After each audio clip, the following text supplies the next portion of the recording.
Appreciate it. Okay, I think we passed out. I'm sorry, though. If you have not left for discipleship, you may leave for discipleship. How many of you men are trying to grow your beard out for old-fashioned day? Some of you have been trying for 3 weeks, and you've got something not good going on, okay? You got like some hair, you got bald spots there. Well, we don't prefer the word bald. We prefer the word shaven, but you have spots on your face and so forth. So looking forward to old-fashioned day. How many of you ladies aren't shaving for old-fashioned day? Just going to... Okay, thanks for that. All right, we're in the book of Proverbs, and tonight we're going to deviate from our regular subjects just for a minute. Of course, we've mentioned that the book of Proverbs is about wisdom, and it's the primary principal thing. There's the key verse right there you can look at. Wisdom is very practical, and wisdom gives principles for every area of life. I think in our track we we say that the Bible... we say relevant Bible preaching. Now that's kind of a word that's kind of a hot topic because your more liberal type churches will use the word relevant. When they say relevant, what they mean is they try to change the Bible to fit culture. When we say relevant, what it really means is that the Bible speaks to every area of life which we face.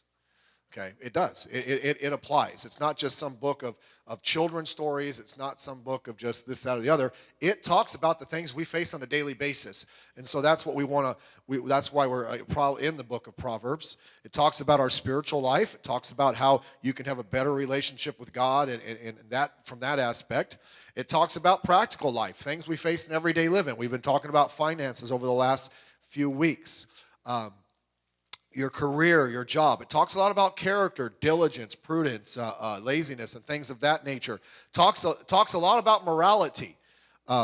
Anybody that is leaning towards or would be flirting with something that could lead to an adulterous relationship, you ought to read Proverbs chapter 7. It'll scare you, and it should, because it's not a good thing. But it talks about those things of life, and it also talks about relationships of life, friendships, dealing with total strangers, dealing with children, and marriage. The principles in Proverbs, they either talk directly about a subject, it'll mention it specifically and give you a principle. Sometimes it speaks indirectly. In other words, it's a principle which, if applied in your life, will help you in different areas. By the way, the whole Bible is good for your whole life. Okay? Say, well, I need to get in the Bible and learn principles about marriage and family and all that, and you should, and we're going to talk about that tonight. But if you come and grow as a Christian and get all the things of the Bible, it'll help you in every area of your life also. Okay, it transfers over, so the Bible helps you to become better at everything everything that you are involved in your life. And yes, it includes marriage. Now, Couples Retreat is coming up, and over the last couple years, right before Couples Retreat, I'll usually talk a little bit about marriage. And it's just a reminder for us, number one. And number two, also, just Couples Retreat is a good thing. And I hope that if you're married, and I know some of you can't because of work or whatever, but I would do everything I could to go if I were you, okay? And bring your spouse with you. That's the whole point. But you want to get away together, and it's good for you. And so I would encourage you. But it's funny how in our life things will come up and we'll study to learn. Maybe there's a certain area of work or a certain thing that you're trying to learn or a certain skill set, and you'll get on the internet or you'll get books and you'll study and learn about it so you'll become more proficient at it. But yet in the most important areas of life, it seems like we don't do that. And that's sad. We need to learn to be better in every area of our life, particularly the most important areas. And so with that as a little bit of a foundation, I want to give you tonight, and we'll finish all 10, Proverbs top 10 principles for marriage. Okay, let me just give you some, and we'll go through these. Number 1, marriage is and always should be and should always be a good thing. Okay, marriage should be a good thing. Proverbs 18:22. Whoso findeth a wife findeth a what? Good thing. You're saying, I'm starting to struggle. I don't think the Bible's true. No, it's true. Okay? Whoso findeth a wife findeth a good thing and obtaineth favor of the Lord. Proverbs 19:14, houses and riches are the inheritance of fathers, and a prudent wife is from the Lord.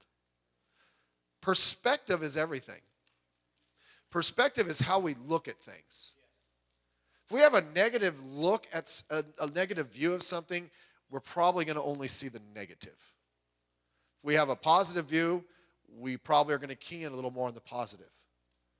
By the way, here's a news flash. None of us are perfect. Okay? Now, some of us are more perfect than others, all right? No. None of us are perfect. Therefore, all of us have weaknesses. And if all we do is focus on a person's weaknesses, we miss their strengths. See, what we want is the strengths without the weaknesses. That's not fair. Okay? In my marriage, and my wife would say the same thing about me. Okay? We both have strengths and weaknesses. I can't think of any weaknesses my wife has right now. I think she's listening. Okay. Is she in the nursery? If she is, I'll just tell you the truth. Just kidding. Okay? You know what? My wife, believe it or not, has weaknesses. Discernment is one. That's why she married me, right? But my wife has a million more strengths. So, if I get frustrated and focus on those weaknesses, I miss the strengths. And by the way, I want her to cut me some slack in my weaknesses, right? If I had any. But I want her to cut me some slack. So, it's a matter of perspective. Marriage is a good thing. And we listen to all the other things. We've all heard the jokes about marriages. I've used them before. By the way, when I do, I'm joking. How many of you know what I'm talking about? Don't go home thinking, man, I'm not trying to scare you, Eric, okay? It's just, the jokes. You heard about the man who he didn't realize what real happiness was until he got married. But by then, it was way too late, okay? This one, I got to tell you this one. John told me this one. Joke of the day, John. This husband and wife go into a bank, and while they're there, the bank gets robbed.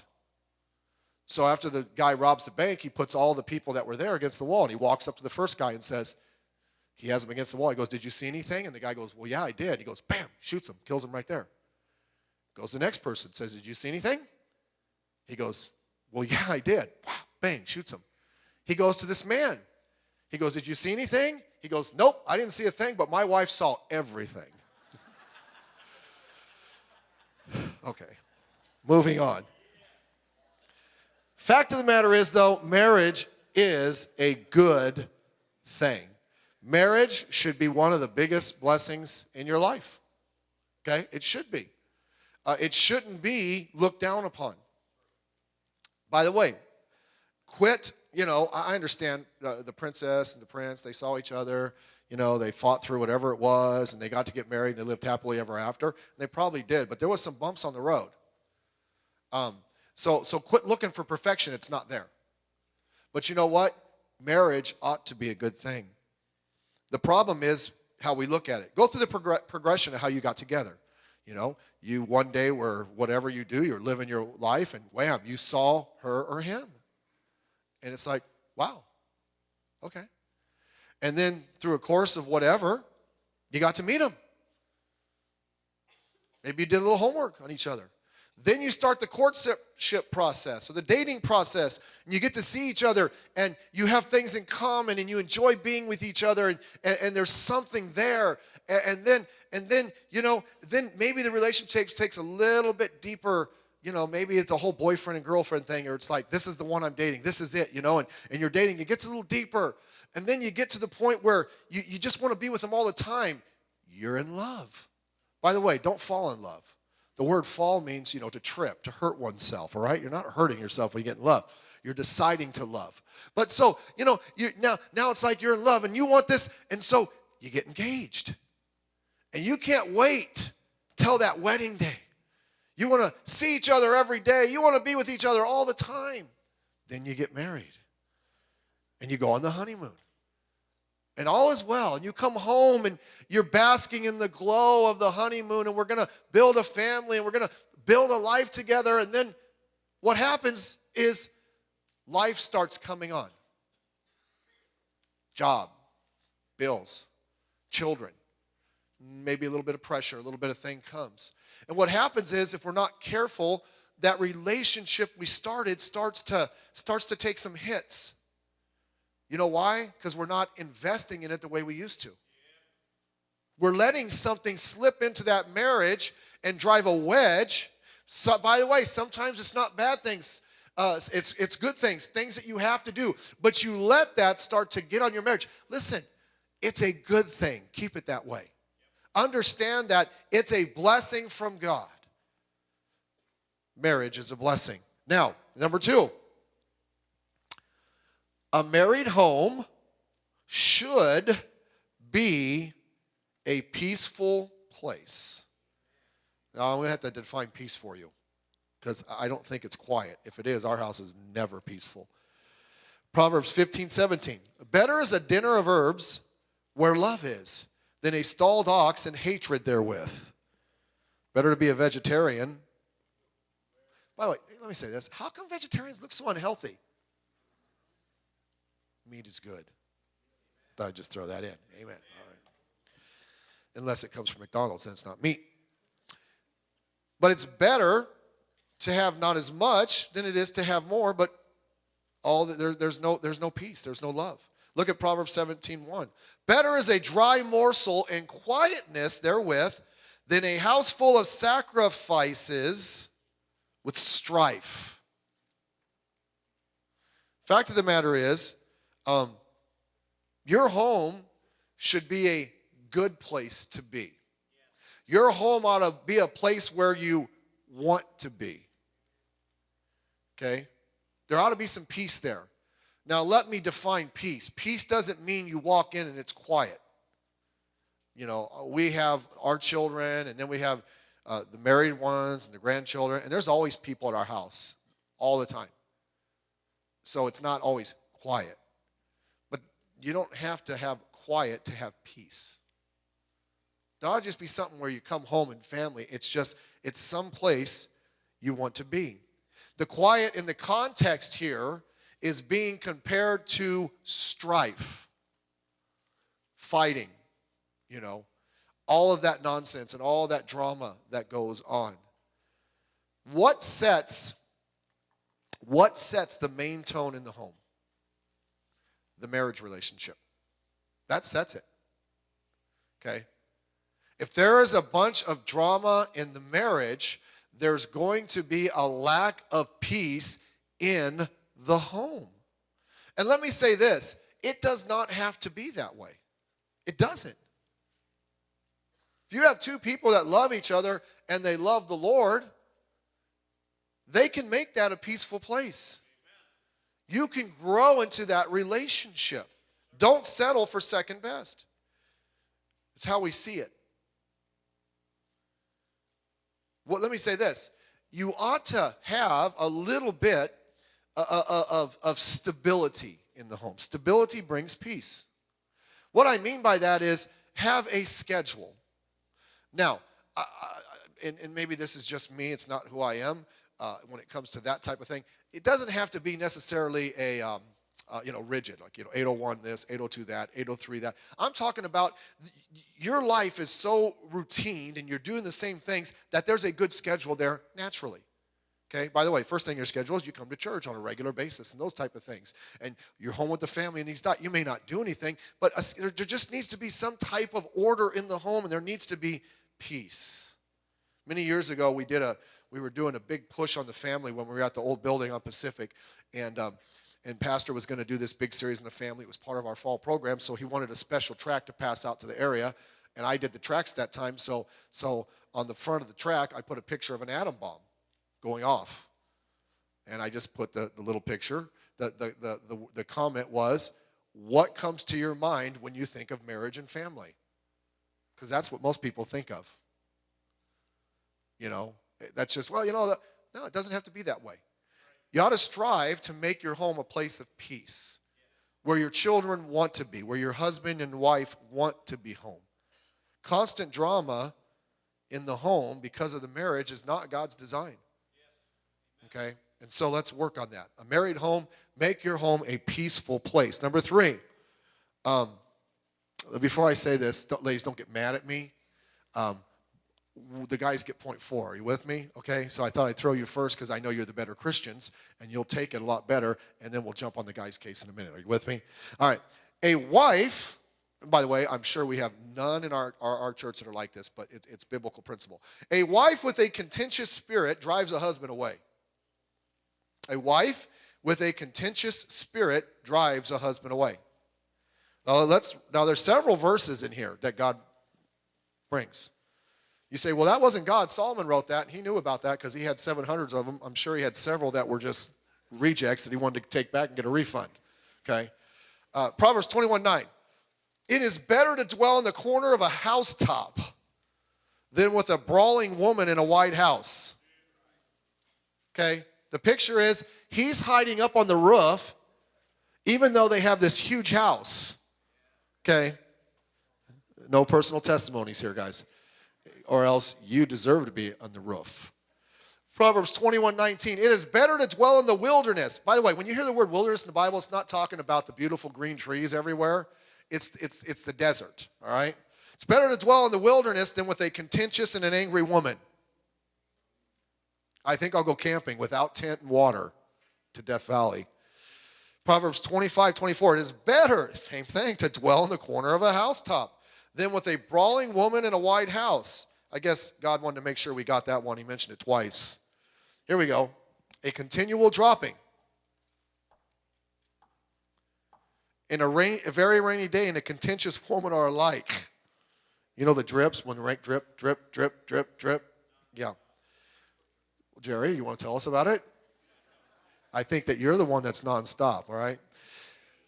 Sorry. Whosoever hideth her, hideth the wind. I don't think you can do that.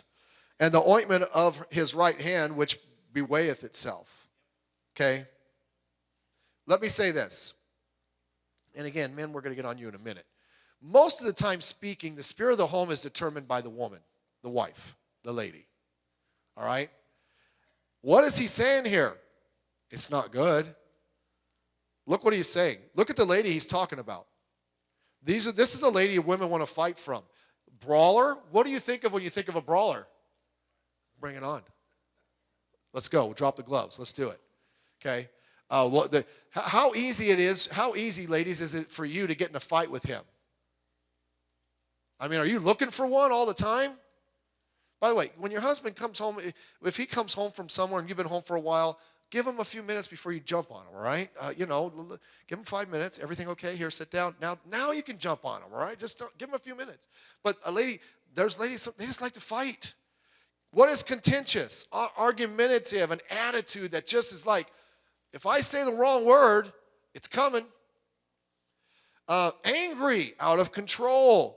And then continual dropping. You know what that is? Nagging. Constantly saying the same thing over and over and over. I'm going to help you, ladies. Here's how men work, and I've said this before. We don't like to be told what to do, especially 100 times. All right? If I feel like doing something, now I have boys for this, so I don't feel like this ever. But if I feel like taking the trash out, and I'm like, that trash needs to be taken out. My wife says, hey, take the trash out. It's like, I want the trash to stay right where it is. I'm a rebellious husband. She knows. Just say, hey, Steve, whatever you do, do not take that trash out.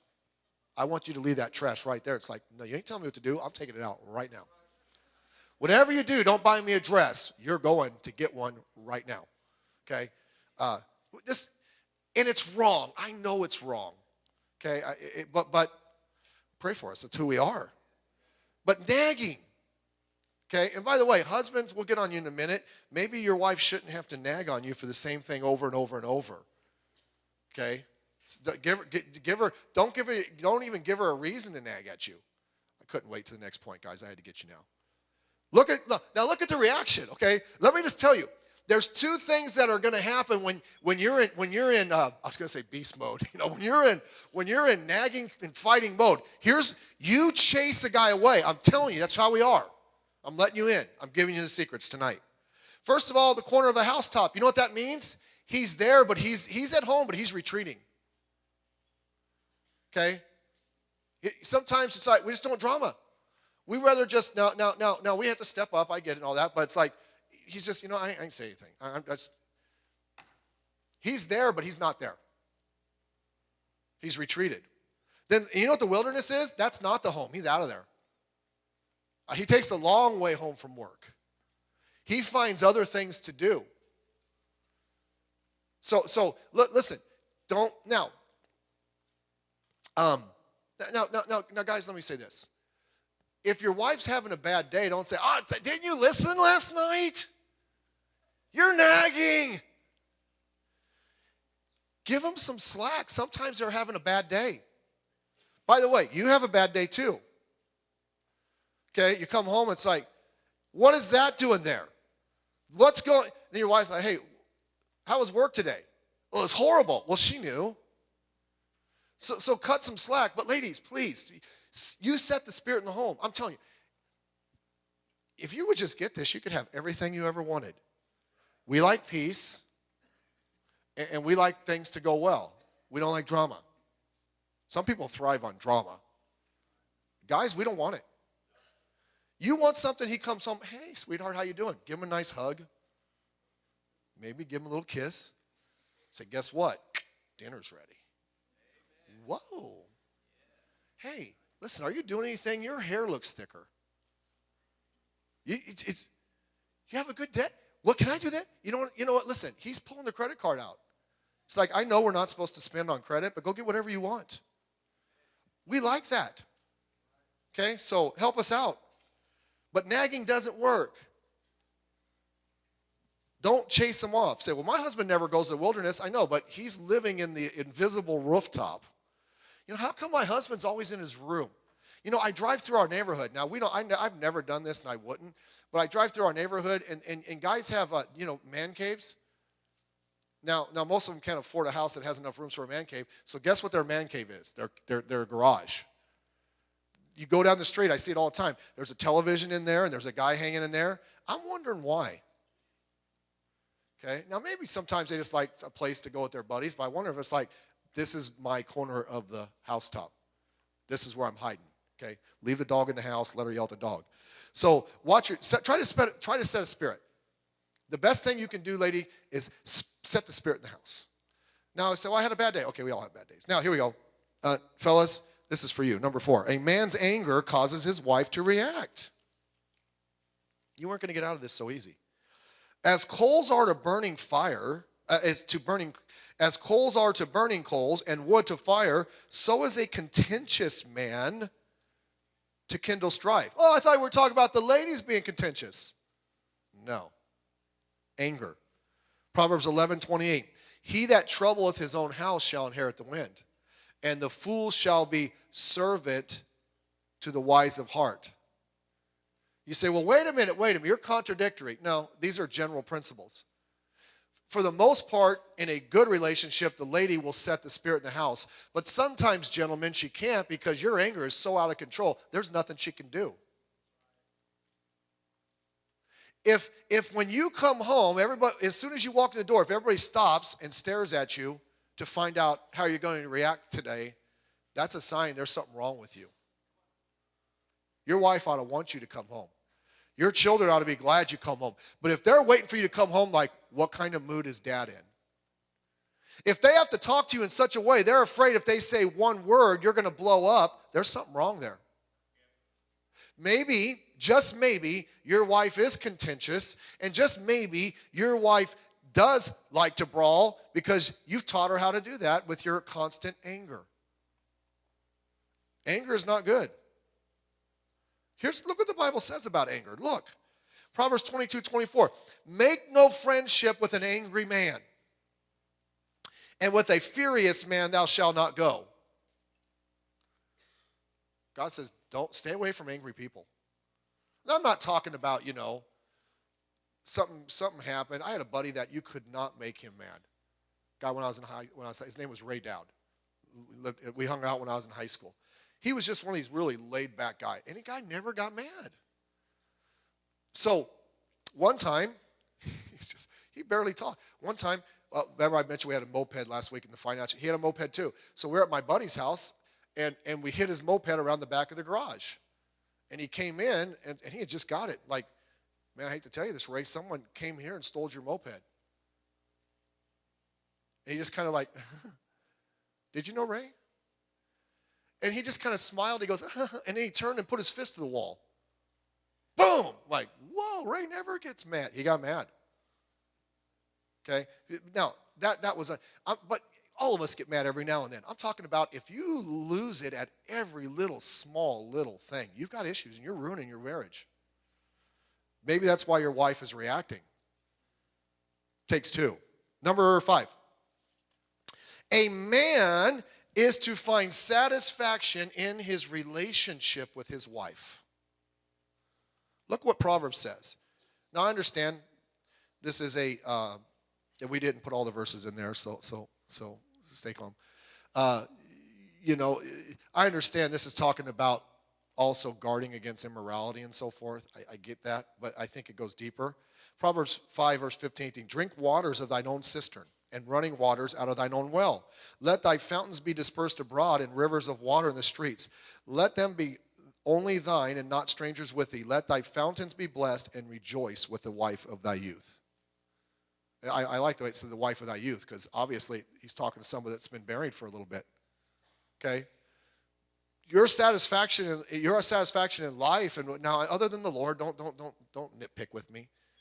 Ought to come from your wife. You ought to be satisfied with your wife. You ought not to be looking around somewhere else. Solomon is giving advice about being faithful to your wife. By the way, that's something he really didn't heed himself. Maybe he learned from bad experience. But be satisfied. All true. That's true in all areas of life, to be satisfied with what God's given you and quit looking out in other options. But if we're not working on our marriage, if we're not working and making it what it ought to be, we start looking outside for things. By the way, I have friends. I can't think of any right now, but I have friends. I don't hang around with my friends. I mean, I do sometimes, but it's usually in group settings or whatever. When I have free time, I'm with my family. And I like being with my wife most of the time. Okay? I like being with my wife. I'm glad that we've been married for a really long time. Okay? 30 years. 30 years. Man, we got married when we were in grade school. Okay? 30 years. We got married young. 30 years. You say, oh, do you guys feel like honeymooners? I'll be honest with you, no. We're not honeymooners. There's a lot going on. But I'm just as glad. The fact of the matter is, I'm happier than I was. So, you guys ever had issues? Yes. Everybody does. You ever been irritated with each other? Oh, yeah. Yeah. But she's great. Okay? And so, but that takes effort. That doesn't happen on accident, and you got to work at it. Be satisfied. If not, you start looking for other options. Let me say this. You go get some other option, it's going to be the same thing as what you got. Because the problem's not the option, the problem is you. If you don't work on that marriage, you don't work on that relationship, you're going to get someone, and by the way, you'll be attracted to someone just like the person you got, and give it a couple years, you're going to have the same problems. The problem is discontentment. We talk about discontentment with money and say, if you're not content with where God has you right now, you'll never be content. Even if you had more, same is true in marriage. You wouldn't be content if you had somebody else. It's a relationship. Enjoy being together. When you first got married, you were excited. By the way, second marriages have a horrible rate of divorce. Once you let the card, once you go to the next one, you're not set. You just keep going and going. It's just junk.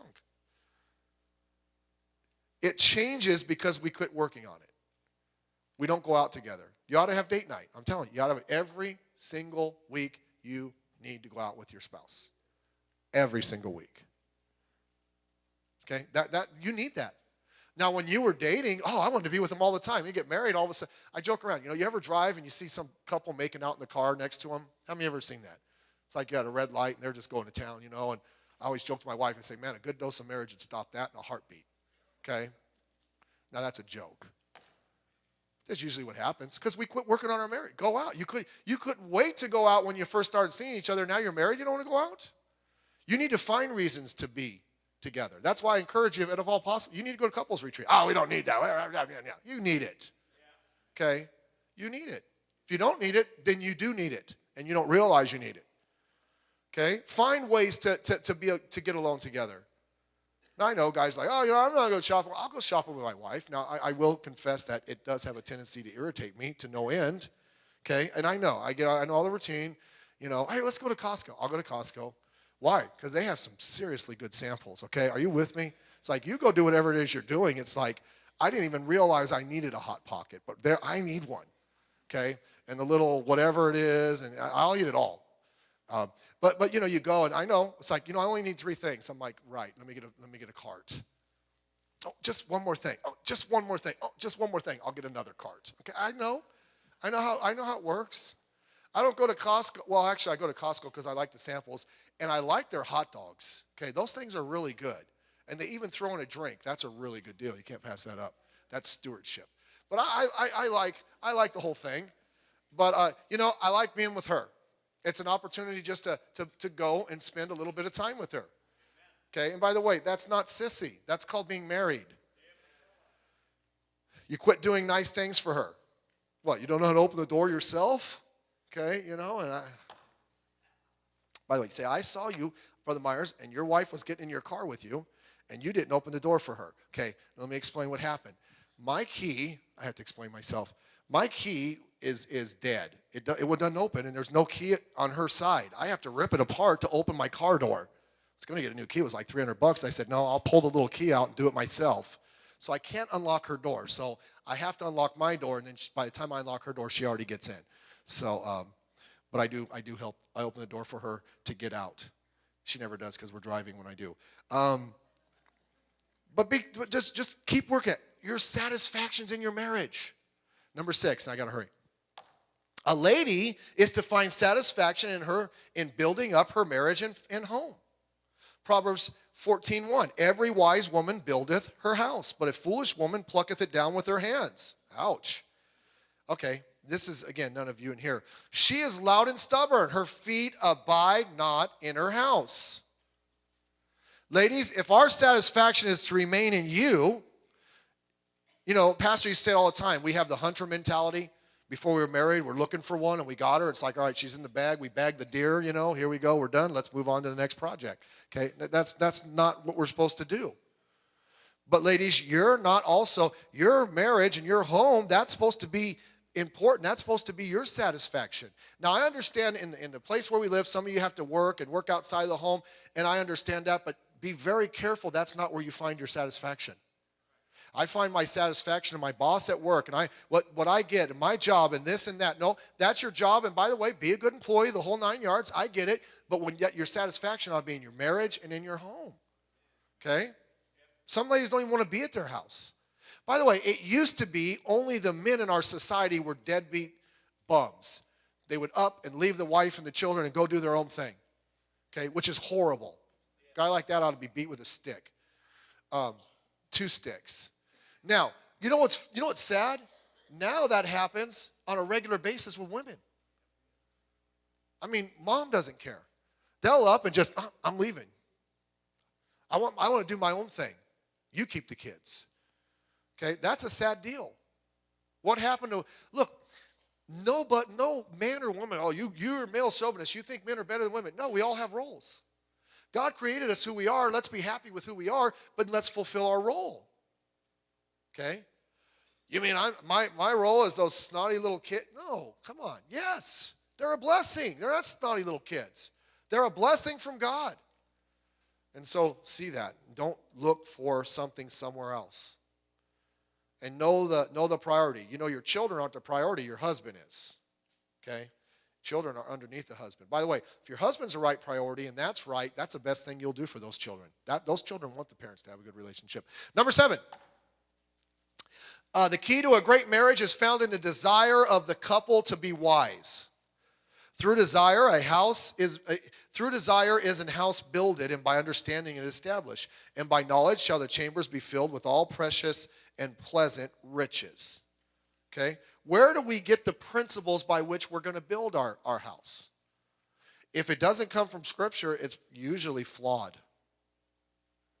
See, we listen too much to the people on the radio, to the people on the television, and we listen too much to people that don't know God, the person at work. Who are you getting your advice from? Wisdom only comes from God. And God can help you through any things. By the way, if all that stuff, the radio, the Dr. Phil's, and all the nonsense, as popular as they are, if that's so good, how come marriage is getting worse and worse in our society? How come the divorce level is going up and the amount of time couples stay married is lowering? Could it be their philosophies are flawed? Let's stick with what God says. Number 8, find joy in avoiding disagreements. Find joy in avoiding. You ever meet someone and you're pretty sure they like to cause strife? How many of you ever know someone like that? Man, they're just really good. They'll find that one little thing that'll just push your button and get after you, and they like to do it. They almost find joy. We can't do that in relationships. We shouldn't do it at all. Look at Proverbs 17:14. The beginning of strife is as one letteth out water. Therefore, leave off contention before it be meddled with. Once you open it up, that water's coming out. You ain't stopping it. Proverbs 17:19. He loveth transgression, wrong, that loveth strife. And he that exalteth his gate seeketh destruction. Proverbs 26:20. Where no wood is, there the fire goeth out. Man, I heard a million sermons on that. When I was in Bible college, where no wood is, the fire goeth out. We need the wood of God's word. We need the wood of that. That's great, but that's not what it's talking about. Okay? What's it talking about? Where no wood is, there the fire goeth out. So where there is no talebearer, the strife ceaseth. Like you need wood for a fire, if you have someone that's keeping their mouth shut, is not yapping, you're not going to have any problems. So have delight in avoiding disagreements. We can say things, but once we say them, we have no control over what the damage or the trouble it could cause. In 2012, there was a wildfire that started in the town of Elbert, Colorado. And they had to evacuate the people that lived in the town. They were afraid the fire was going to overtake it. They had over 100 firefighters on there, and the firefighters were actually able to save the town and finally get the fire under control. The man who found it was a guy named Alex Alvaret. He was the one that discovered the fire and alerted the fire department, and he actually was a volunteer fireman himself. Believe he helped in the fire. After they got the fire control, several months later, they did some investigating, and he actually came to the point where he confessed that he started the fire. He decided, he went out in the brush, he got a thing, and a lighter, and he started it. He goes, I just wanted to see how this would go. Now, he didn't plan on the damage it would cause or getting out of control, but he was just messing around. That's how it is with strife. You can say something and you're just saying it, but you don't know what kind of damage or strife that's going to cause. How many of you don't raise your hand. I would raise mine though. In your marriage, you've ever said something and it's like the wrong thing? How many know what I'm talking about? It's like, as soon as you say it too, it's like, that was not the best thing. That was probably like throwing gasoline on a fire. We all do that. Now let's make sure we make sure we do that as little as possible. Let's not delight in causing strife. Our joy ought to be in not causing strife. Number 9, do what you can to restrain your words. And this kind of goes along with it. He that hath knowledge spareth his words, but a man of understanding is of an excellent spirit, and a man of understanding is of an excellent spirit. Even a fool, when he holdeth his peace, is counted wise, and he that shutteth his lips is esteemed a man of understanding. You know what he's saying? Be calculated in what you say. The hard part is when you're just in the habit of just throwing words out there and getting emotional, you start saying things that you probably shouldn't say. In the multitude of words, there wanteth not sin. The more you're talking and you're talking through your emotions, the more opportunity you're going to have to say something that's not right. And let me say this when you're having a disagreement, okay? What's a disagreement? It's a Christian fight. Let's just throw it out there. When you're having a disagreement, here's what happens. Your emotions get involved. Instead of discussing the situation you were discussing, you're going to start attacking the person you're discussing it with. Okay? Well, I just don't think we should do that. Well, you're an idiot. That was helpful. I could see how that fits in. It doesn't fit in. You're attacking the person. You're not discussing what's going on. Why? Your emotions and you're out of control. Listen, think about what's being said and think about what you're going to say and how you're going to say it. The problem is the longer a marriage goes on, the more comfortable we get in saying the wrong things the wrong way to our spouse. We take them for granted.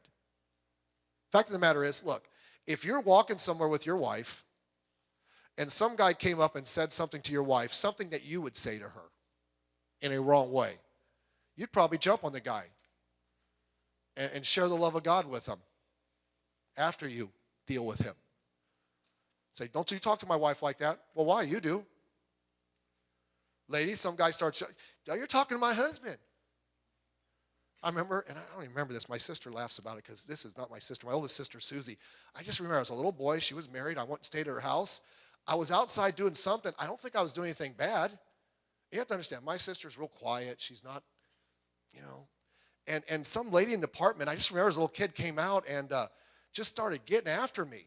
And I'm like, I'm just standing there. My sister came out and and they went at it. I mean, they dropped the glove. It was a pretty good fight, too, man. It was great. But it's like, don't you talk to my brother? They were going at it. I guess, okay.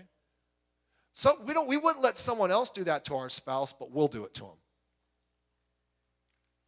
Why? We're comfortable. Let's not get there. Number 10, and we're done. I went 5 minutes late. I'm sorry about that. Nick's saying really long. Number 10, a great relationship is built on trust and security. The heart of her husband does safely trust in her, so that he shall have no need of spoil. He's talking about a trustworthy relationship. You say, but we struggle with trust in our relationship. Let me ask you some questions. Are you doing things that are seen as untrustworthy? Do you take off places and don't let them know where you're at? Do you, look, can I tell you something? If you're on your phone at 3 in the morning, if I wake up and my wife's on the phone at 3 in the morning, something's wrong. Okay. It's just not good. Are we doing things that are untrustworthy? Let's trust each other. Say, well, and by the way, and I know you have people that are reached later on, they come in now and they're Christians and they're trying to do the right thing and there's some problems in the marriage and maybe trust was violated. You know what you need to do? You need to work on gaining that trust back. Do what you have to do to get it back. And cut your spouse some slack if you've done something to violate the trust and they're a little nervous. Just don't get upset with them. You're the one that violated the trust. Why don't you earn it back? And then security, safely trusting. Security is built on inward qualities and not outward benefits. Okay? Well, everything's okay as long as outwardly we're doing what we're supposed to be doing. No, that's not how love is. Love's based on inward qualities and commitment to one another. Let's pray.